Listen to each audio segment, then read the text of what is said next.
안녕하세요. 출근길 3분 노동법 전경국 농사입니다. 오늘은 근로복지공단에서 수행하는 산재보상 업무 중 가장 업무 비중이 높은 유형의 산재보상 업무 중 하나인 뇌심혈관계 질환 산재 사건, 다시 말해서 뇌출혈, 뇌경색, 그리고 심근경색으로 쓰러진 경우 산재보상 혜택은 과연 어떤 것이 있는지 자세히 알아보는 시간을 가져보도록 하겠습니다.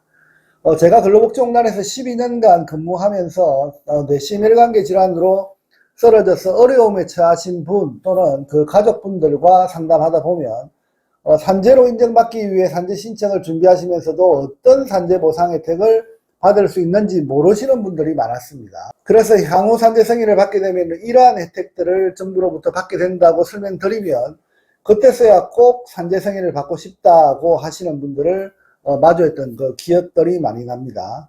산재로 인정받아도 받을 수 있는 그 혜택을 모르신다면 제대로 된 보험급여를 수령하지 못하는 경우가 있고, 그리고 제대로 된 보상을 받지 못해서 불이익을 받을 수 있다는 점을 바탕으로 오늘은 뇌출혈, 뇌경색, 심근경색 산재 사건의 경우 받을 수 있는 다양한 보상 제도에 대한 설명을 해드리도록 하겠습니다.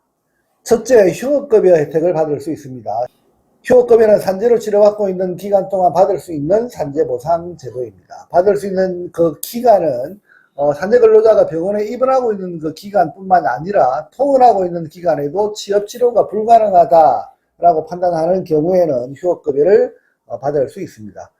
받을 수 있는 금액은 평균임금액의 70%를 받을 수 있고, 따라서 평균임금, 다시 말해서 산재 발생 전 받아오시던 월 급여액, 그 금액의 70% 정도의 금액을 세전 금액으로 받을 수 있다, 이렇게 보시면 되겠습니다.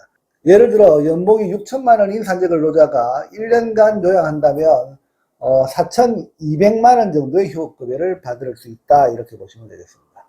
그리고 두 번째, 요양급여를 받을 수 있습니다. 산재로 병원에서 입원 치료를 받고 있거나 집에서 병원으로 통원 치료를 받게 되는 경우 병원비라든지 약값이라든지 각종 비용이 지출될 수밖에 없습니다. 이러한 병원비와 약제비를 산재보험 수가에 맞춰서 지급받을 수 있다, 이렇게 보시면 됩니다. 이러한 요양급여는 산재를 신청한 후에 승인받기까지 개인적으로 부담한 경우에도 기지급한 병원비가 있다면 진료비 영수증과 진료비 상세 내역서를 첨부해서 제출하시면 소급해서 지급된다는 점도 잘 알아두시면 되겠습니다. 통상 뇌심혈관계 질환 산재 환자의 경우 1년 병원비가 수술비, 입원비 등을 합치면 평균 한 2천만 원 정도 되는 경우도 있습니다. 이런 경우 해당 금액의 한 80%, 90% 정도 해당되는 금액을 받을 수 있다라고 계산해 보면 한 1,600만 원 이상의 금액은 수령이 가능하다, 이렇게 보시면 되겠습니다. 그리고 세 번째, 간병비를 지급받을 수 있습니다. 간병비의 경우 산재로 쓰러져서 입원 치료를 하고 있는 동안 혼자서 식사를 할 수 없거나 화장실을 다녀올 수 없는 그런 상태로 요양하고 있는 경우가 있습니다. 이런 경우 간병인을 사용하게 되는데 그동안 할 수 없는 그 상태를 1급에서 3급으로 분류한 후에 해당 그 등급에 따라서 지급되는 방식으로 정하고 있습니다. 간병비의 경우에는 간병비 첨부를 위한 주치의사 소견을 받은 후 간호기록지를 첨부해서 간병 등급을 판정받은 후에 공단에 제출하면 등급별로 분류해서 공단에서 매월 지급되는 방식으로 지급됩니다. 간병비 지급 대상의 경우에 1급의 경우 최대 월 한 200만 원 정도의 금액을 받을 수 있고, 3급의 경우에는 최소 한 120만 원 정도의 금액을 수령할 수 있다, 이렇게 보시면 되겠습니다.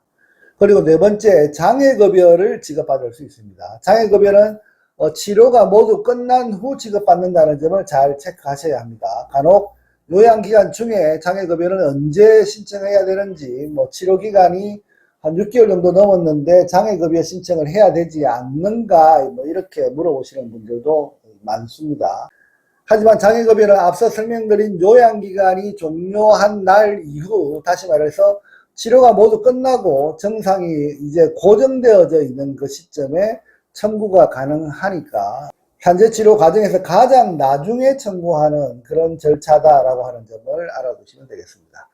장애급여는 통상 1급부터 14급까지로 분류되는데 여러분을 치료한 병원에서 장애진단서를 근로복지공단 법정 서식에 따라서 받으신 후에 진료기록부 한 6개월치를 첨부해서 장애급여 신청서를 작성하고 그 신청서를 근로복지공단에 접수하시면 장애 판정 심사회의를 개최한 후 최종 장애 등급을 판정받게 됩니다.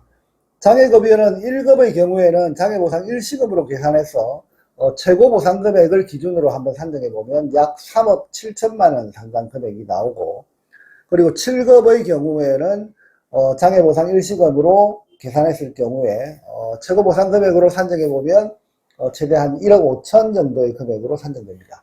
세부 산정 방법은 장애급여 표와 평균 임금에 따라 달라질 수 있습니다.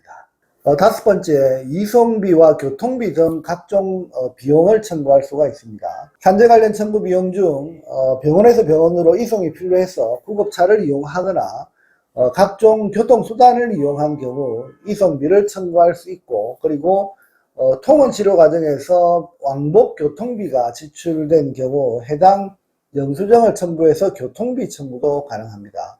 그 외에 각종 보호장구를 의학적 필요에 따라서 사용한 경우 해당 비용도 청구 가능하니까 한번 챙겨보시기 바랍니다. 지금까지 설명드린 부분은 뇌출혈, 뇌경색, 심근경색과 같은 뇌심혈관계 질환으로 산재 요양을 하게 되는 경우뿐만 아니라 일반 요양의 경우에도 대부분 적용되는 산재보험 혜택입니다.